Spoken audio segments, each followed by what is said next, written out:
Hello everyone. ये video T S Eliot के एक famous essay the function of criticism से रिलेटेड है।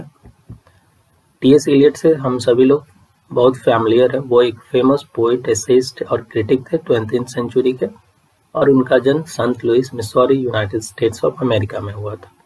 और उन्होंने अपना हायर एजुकेशन हार्वर्ड यूनिवर्सिटी और वहीं ग्रीक फिलॉसफी का जो स्टडी है उन्होंने ऑक्सफोर्ड यूनिवर्सिटी इंग्लैंड से किया। इन 1927 वो ब्रिटिश सिटीजन्स उनको मिला British citizenship, and after the completion of his education he started his own business and work in a bank। और जब उन्होंने अपना एजुकेशन पूरा किया उसके बाद अपना बिजनेस स्टार्ट किया और फिर उन्होंने एक बैंक में जॉब किया। Later he worked an editor of the Egoist and the Criterion। उसके बाद इन जो मैगजीन है उस सब में काम किया, the egoist, criterion. Some of the notable poems by Eliot are The Love Song of Gelfrod Folk, The Wasteland and Four Quarters। T S. Eliot को 1948 में नोबेल प्राइज और ऑर्डर ऑफ मेरिट मिला उनके सिग्निफिकेंट कंट्रीब्यूशन के लिए जो उन्होंने literature में दिया। एलियट का ये जो एसे द फंक्शन ऑफ क्रिटिसिज्म ये 1923 में पब्लिश हुआ और ये रिजल्ट है एक लिटरेरी कंट्रोवर्सी का जो उस समय हुआ। हम लोग जानते हैं कि इन 1999 में तो एक उनका जो पहला एसे था tradition and the individual talent वो पब्लिश हुआ, और उसके पब्लिशन के साथ ही एक फेमस क्रिटिक जॉन मिडल्टन मोरे अपना एक एसे पब्लिश करते हैं। उसमें चैलेंज देते हैं एलियट्स के व्यू को, यानी एलियट जो एसे लिखे थे 1999 में tradition and the individual talent, उससे जॉन मिडल्टन मोरे को ऑब्जेक्शन रहता है, वो टी.एस. एलियट के बात से सहमत नहीं रहते हैं।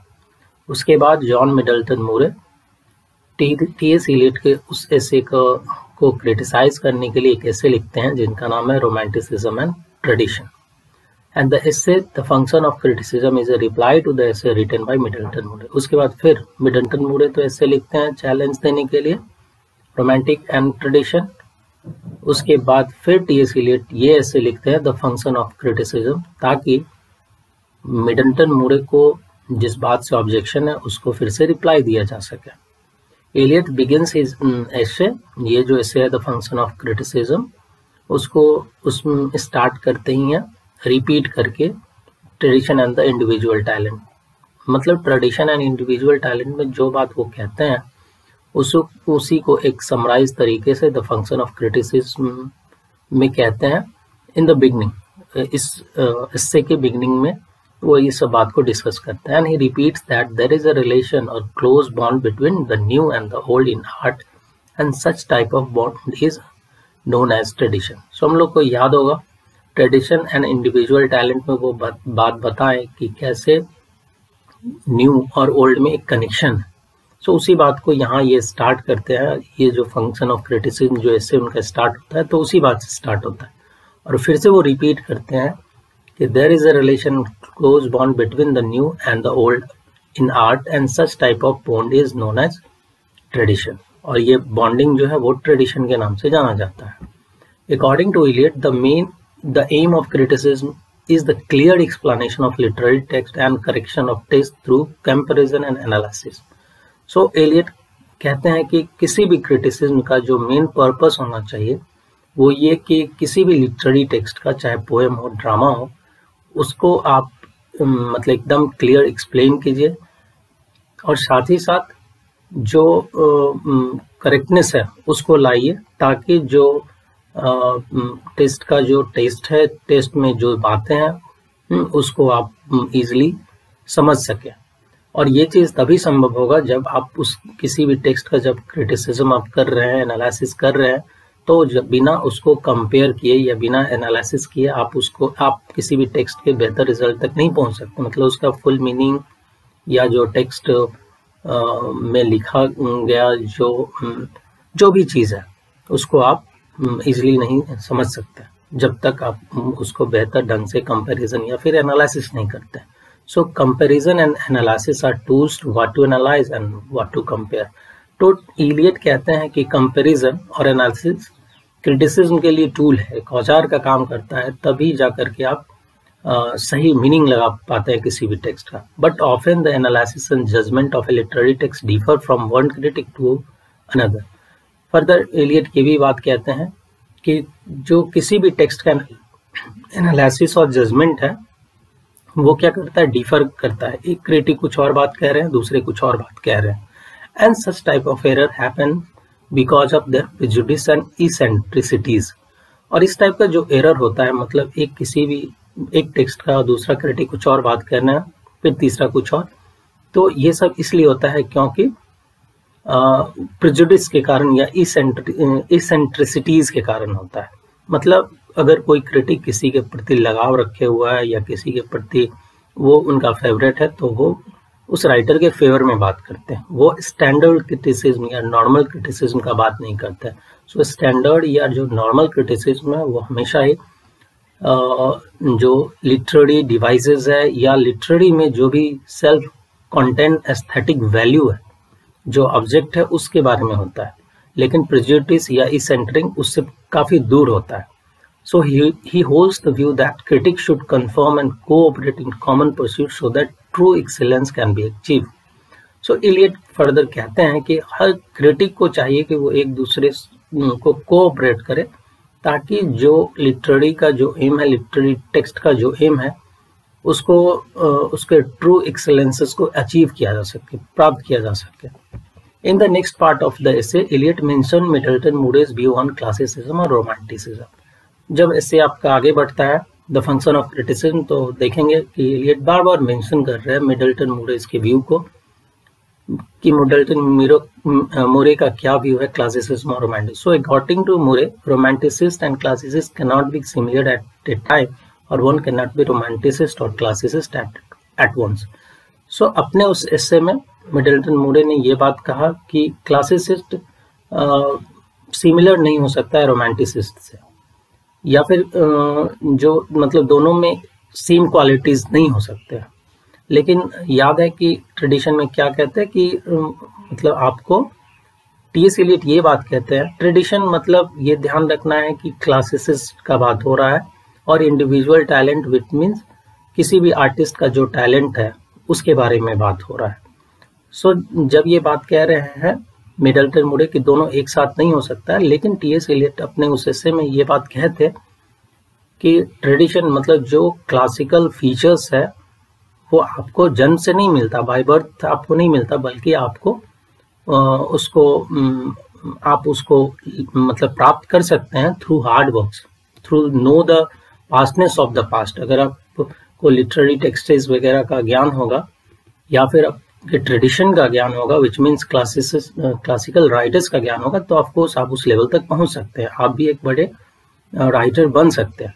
So he suggest that the genius of French is classic and the genius of the English is romantic. Middleton Murry का ये मानना था कि जो भी फ्रेंच राइटर थे वो क्लासिक थे और जो इंग्लिश राइटर है वो रोमांटिक है. So Eliot disagrees with the view of Murry and who says that English as a nation are romanticist and humourist and the French are the naturally classic. So Eliot Middleton Murry की इस बात से disagree करते हैं, जिन्होंने ये बात कहा कि इंग्लिश नेशन जो है रोमांटिक है और ह्यूमरिस्ट है, और वही जो फ्रेंच है वो नेचुरली क्लासिक.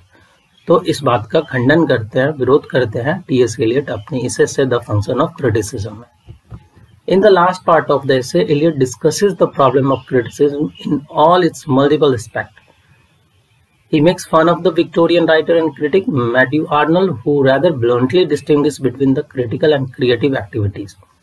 आप जब फिर ऐसे में आगे बढ़ेंगे फंक्शन ऑफ क्रिटिसिज्म में, तो पाएंगे कि एलियट क्रिटिसिज्म का क्या प्रॉब्लम है उसके बारे में बात करते हैं, और साथ ही साथ इसके जो मल्टीपल एस्पेक्ट है उसके बारे में बात करते हैं.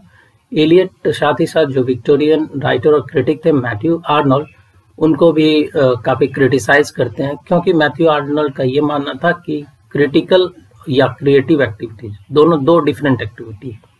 किसी पोएम का कंपोजिशन ये हुआ क्रिएशन और उसका क्रिटिसिज्म वो हुआ क्रिटिकल.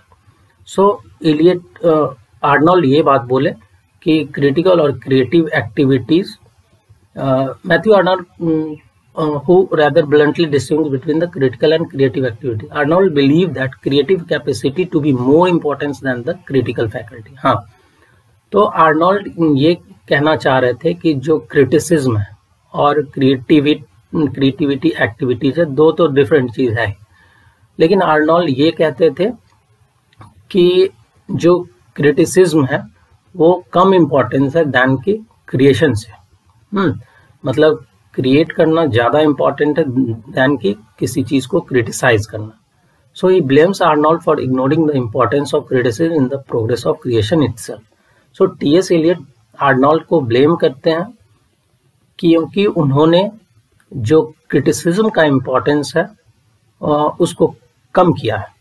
लेकिन टीएस एलियट ये कहते हैं कि किसी भी चीज के क्रिएशन में अगर आप पोएम कंपोज कर रहे हैं तो वहां क्रिटिसिज्म जरूर होता है। According to Eliot an author's self criticism is the best kind of criticism.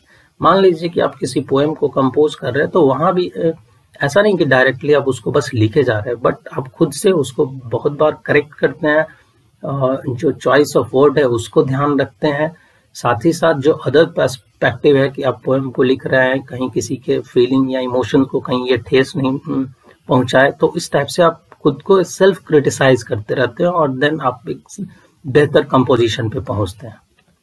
So Elliott इस बात के लिए आर्नोल्ड को ब्लेम लगाते हैं कि ऐसा नहीं है कि क्रिटिसिज्म क्रिएशन से नीचे है, बल्कि जब एज ए राइटर अगर कोई क्रिएशन करता रहता है तो उस समय भी वो क्रिटिसिज्म ही कर रहा होता है। Eliot says that some writers are better creative and superior to the others and this is the only because their critical faculty is superior.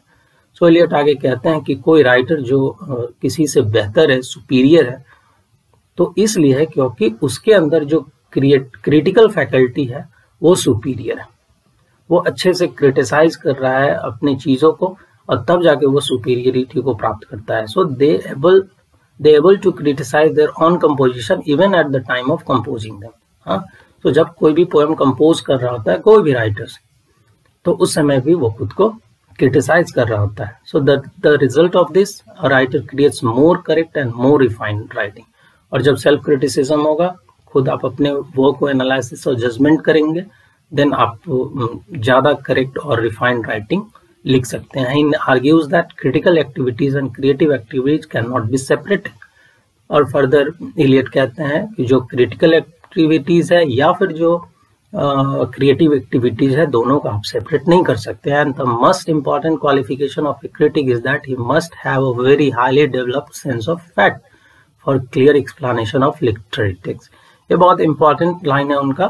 तो फर्दर वो कहते हैं कि the most important qualification of a critic that he must have a very highly developed sense of fact for the clear explanation of literary text.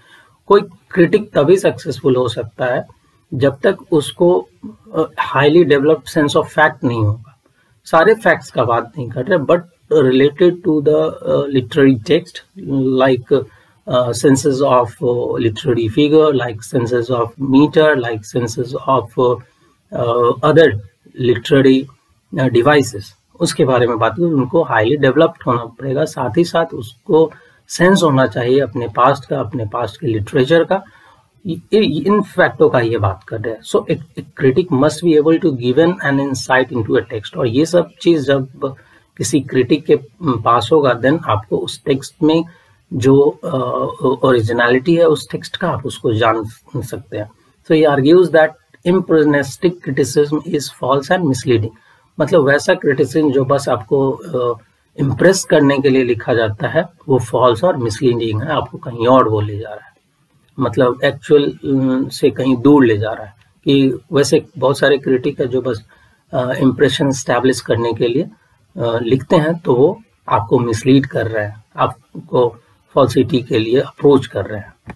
According to T.S. Eliot, all the critics are human and thus can have different opinions and methods to respond to literary text. So last में T.S. Eliot ये बात कहते हैं कि जो जितने भी critic है वो सब ह्यूमन है, और of course as a human being उनका डिफरेंट ओपिनियन और मेथड हो सकता है किसी भी लिटरेरी टेक्स्ट के एनालिसिस और जजमेंट में, उसके क्रिटिसिज्म में।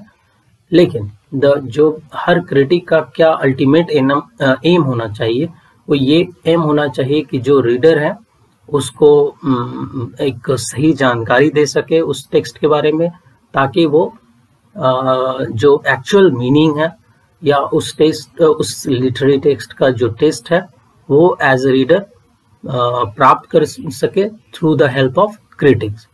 So this was the video regarding T.S. Eliot, the function of criticism. Thank you all of you.